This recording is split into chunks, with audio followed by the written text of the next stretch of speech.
అందరికీ శుభోదయం అండి. అందరికీ కనుమ శుభాకాంక్షలు.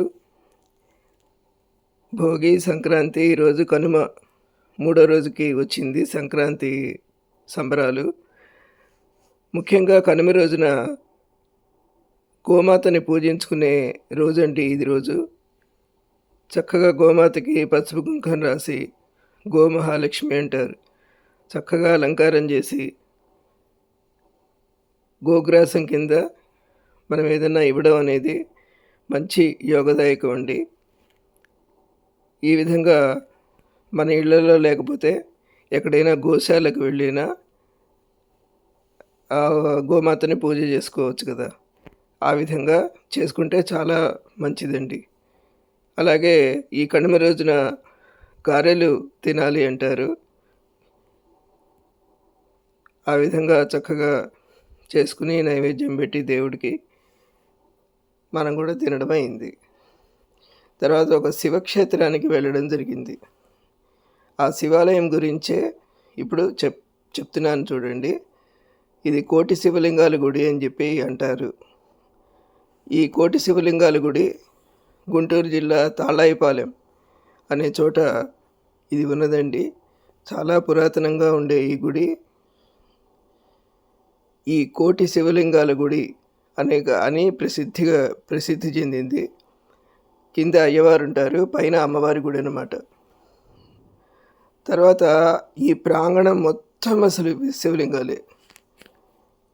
ఇక్కడ స్వామివారికి ఒక ప్రదక్షిణం చేస్తే కోటి శివలింగాలకి ప్రదక్షిణం చేసినట్టుగా అంతటి ఫలితం వస్తుందిట అక్కడ పంతులు గారు చెప్పారు.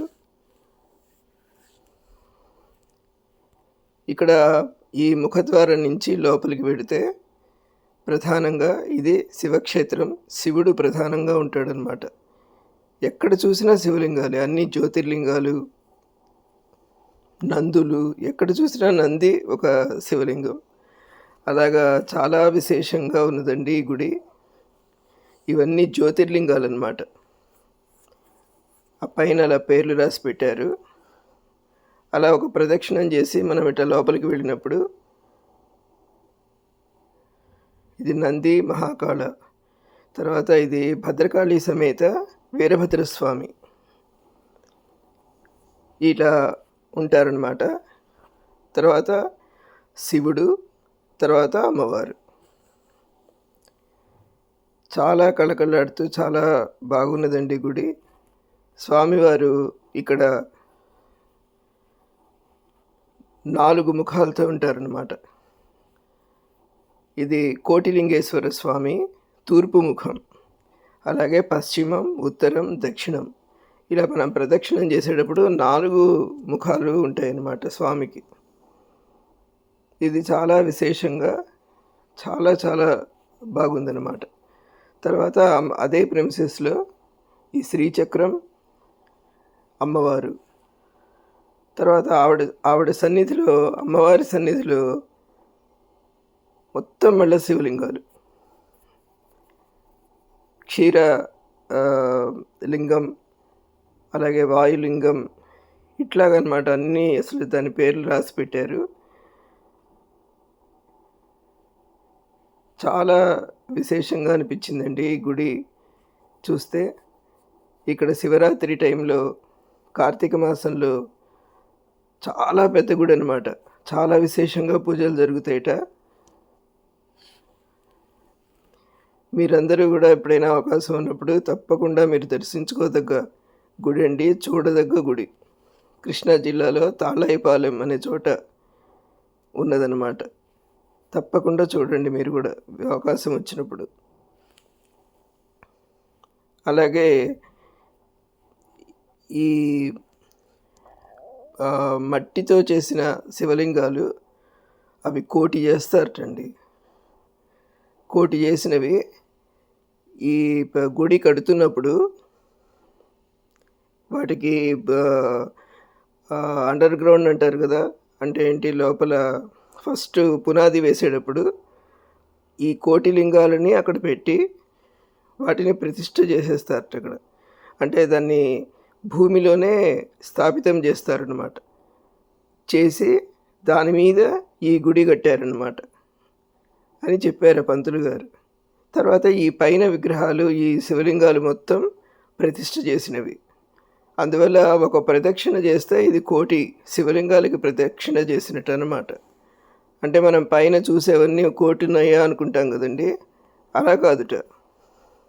మట్టితో చేసిన శివలింగాలు 1,00,00,000. అవి ఇక్కడ ఆల్రెడీ భూమిలో ఉన్నాయి. దాని మీద ఈ గుడి కట్టడం జరిగిందనమాట. అది ఎంత పెద్ద ప్రాంగణమో, ఎక్కడికక్కడే అసలు ఎంత విశాలంగా ఉందన్నమాట గుడి. చాలా చాలా బాగుంది. తర్వాత ప్రతిదానికి ఒక్కొక్క రూమ్ లాగా ఉందండి. దాంట్లో ఏంటంటే మనము సహస్రలింగార్చన చేసుకోవాలంటే అన్నీ అక్కడ రెడీగా పెట్టి ఉన్నాయి. ఆ రెడీగా పెట్టిన దాంట్లో మనం అక్కడ మనం సహస్రలింగార్చన చేసుకోవాలి అంటే అక్కడ ఆఫీస్లో మనం డబ్బులు కట్టామనుకోండి, వాళ్ళన్నీ మనకు అరేంజ్ చేసి ఇస్తారు. మొత్తం అక్కడ రెడీగా ఉంటాయి. మనం వెళ్ళి అక్కడ చేసుకుని రావడమే. ఈ విధంగా అక్కడ ప్రతిదానికి నక్షత్ర జపాలు కానీ, లేకపోతే ఈ పూజలు కానీ, అభిషేకాలు కానీ అది ఎక్సలెంట్గా చేస్తున్నారనమాట. చాలా చాలా అక్కడ అవకాశం ఉంది చేయడానికి. ఈ విధంగా అయ్యప్ప స్వామి, తర్వాత త్రిమాతా స్వరూపిణి లలితాంబిక, ఇలా గుడి చుట్టూరా అమ్మవార్లు, అయ్యవార్లండి. మాకైతే చాలా ఎంతో అదృష్టంతో ఈ గుడికి వచ్చి ఇక్కడ దర్శనం చేసుకోవడం జరిగింది అనే భావన కలిగిందనమాట. ఇది నేను చెప్పేది కొంచెంగానే ఉందండి, కానీ ఇక్కడికి వచ్చి చూస్తే అది చాలా చాలా పెద్ద గుడి. చాలా విషయాలు దాని గురించి చెప్పేవి, చూసేవి ఉంటాయన్నమాట. అలాగే మీరు కూడా తప్పకుండా అవకాశం వచ్చినప్పుడు తప్పకుండా ఈ గుడిలో స్వామివారిని దర్శనం చేసుకుని ఆయన ఆశీర్వచనములు పొందండి. Thank you very much for watching my video. మీ అందరికీ నచ్చినట్లయితే please like and subscribe. Thank you.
శివాయ ఓం నమః శివాయ ఓం నమః శివాయ లఫల పట్టిక ధగత్ ధగత్ ధగత్ ఫల ధనంజయాహుతి కృత ప్రచండ పంచసాయకే ఓం నమః శివాయ ఓం నమః శివాయ ఓం నమః శివాయ ధరేంద్ర నందిని విలాస బంధు బంధుర పురద్ధగంత సంతతి ప్రమోద మానవానసే ఓం నమః శివాయ ఓం నమః శివాయ ఓం నమః శివాయ పుల్లనీల పంకజ ప్రపంచ కాళిమ ప్రభా విలంబి కంఠ కందలి రుచి ప్రబద్ధ కంధరం ఓం నమః శివాయ ఓం నమః శివాయ ఓం నమః శివాయ చిను పురచ్చిను పవచ్చిను మకచ్చినం గజచ్చిదాంధకచ్చినం తమంత కచ్చినో భజే ఓం నమః శివాయ ఓం నమః శివాయ ఓం నమః శివాయ ఓం నమః శివాయ ఓం నమః శివాయ ఓం నమః శివాయ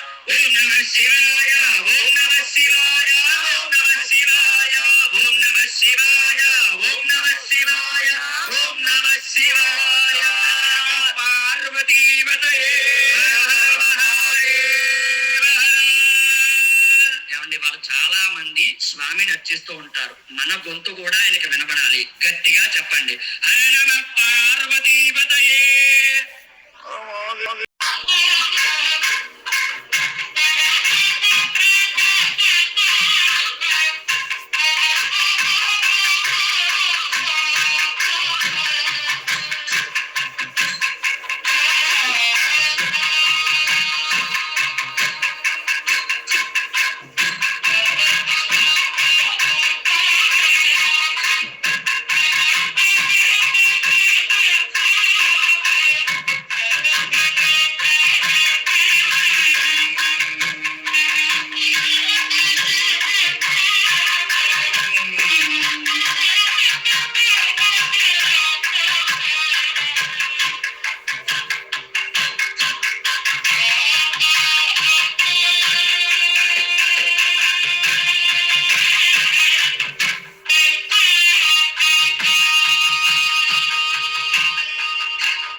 కోటి దేవతల నేతరా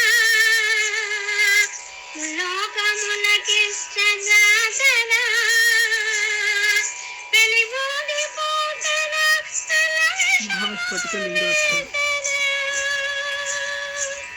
వెలిబోడి పోతరా స్ఫటిక లింగార్చన చేసుకోవాలంటే ఇక్కడ చేసుకోవచ్చు అనమాట. ఇక్కడ రెడీగా ఉంటుంది, నేను ఇక్కడికి వచ్చి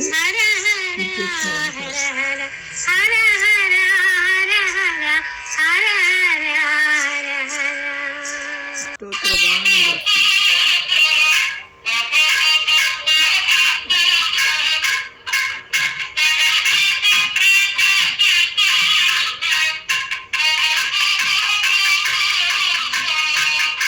ఎంత బాగా ఫెసిలిటీ అన్నారు చూడండి.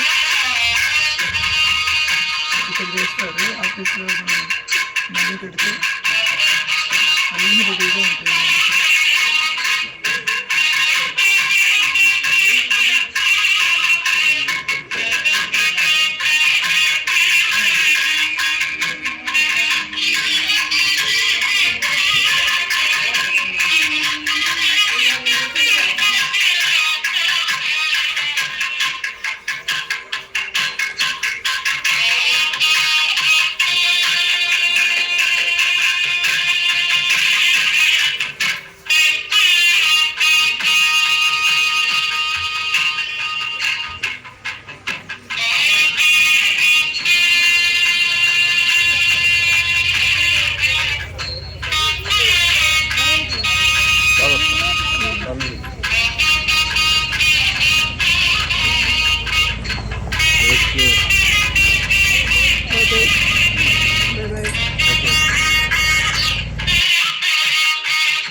పురచ్చినో పవచ్చినో మకచ్చినం గజ